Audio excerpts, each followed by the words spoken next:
For decades, the public and medical community have operated under a persistent assumption. Depression is caused by a chemical imbalance, specifically a lack of serotonin.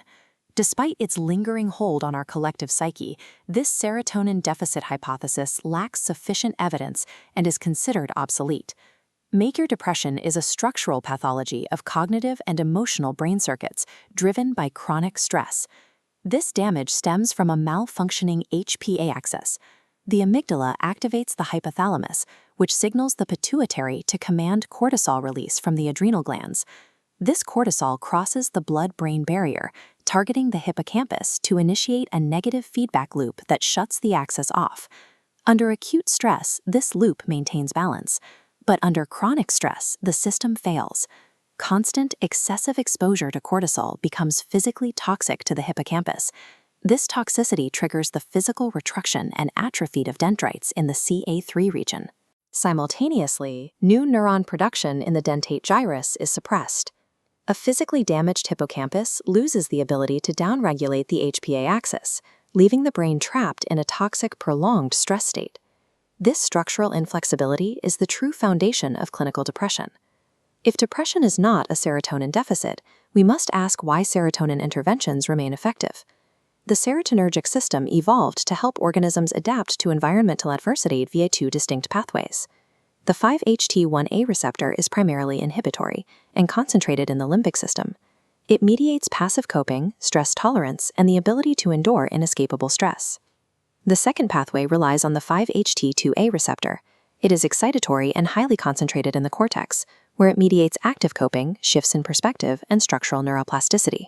While conventional antidepressants heavily engage the passive 1A receptor system, psychedelics have massive affinity for the 5-HT2A receptor, making them targeted catalysts for active coping and physical neuroplasticity.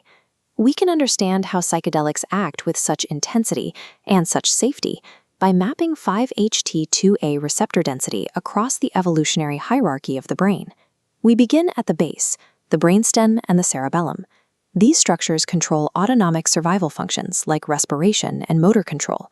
Data from the Human Protein Atlas shows that 5-HT2A expression is negligible in these lower regions, with extremely low NTPM values in the cerebellum, pons, and medulla oblongata.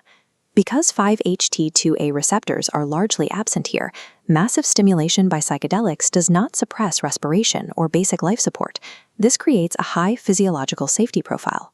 Within the brainstem lie the raphe nuclei, the hub for synthesizing serotonin. These cells are heavily populated by 5-HT1A autoreceptors that inhibit serotonin release when activated.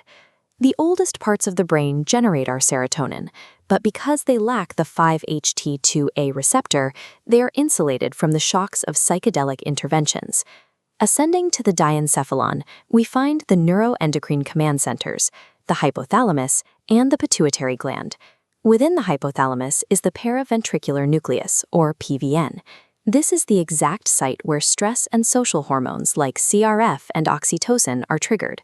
Subcellular mapping reveals that both 5-HT1A and 5-HT2A receptors are co-expressed on the exact same individual CRF and oxytocin neurons in the PVN.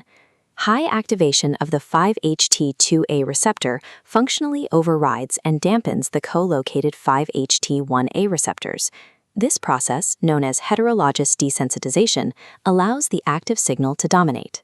This moderate 5-HT2A density extends across the limbic system, including the amygdala and hippocampus, modulating reward, memory, and fear.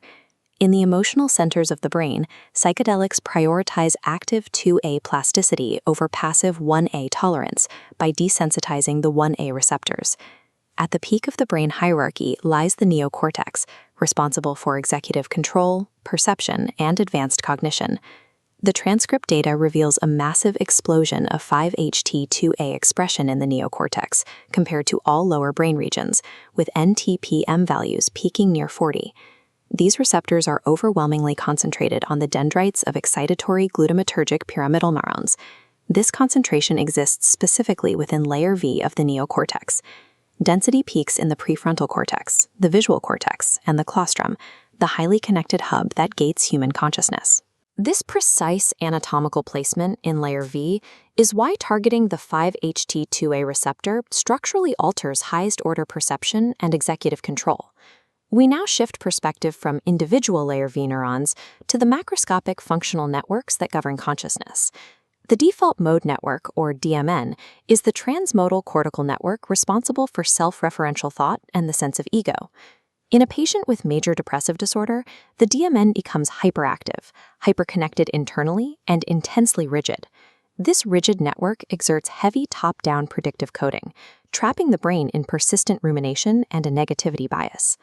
The highest executive network has become a fortified trap, and the stress-damaged hippocampus lacks the neuroplastic strength to break the cycle from below.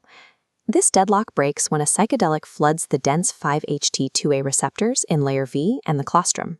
This triggers the rebus state, or relaxed beliefs under psychedelics, a state of increased network entropy. The rigid internal connections of the default mode network dissolve. Millions of disorganized connections instantly span out, connecting disparate, previously isolated regions in an explosion of global integration.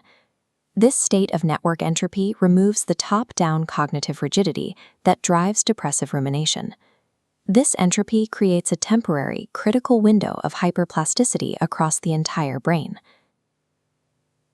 This relief from top-down rigidity allows the subcortical limbic system to heal. The hippocampus can regenerate dendrites and re-establish its negative feedback control over the HPA axis. By exploiting the specific anatomical scaffold of the 5-HT2A receptor, psychedelics trigger a top-down collapse of pathological network rigidity, creating the neuroplastic space necessary for the brain to physically heal its broken stress response mechanisms.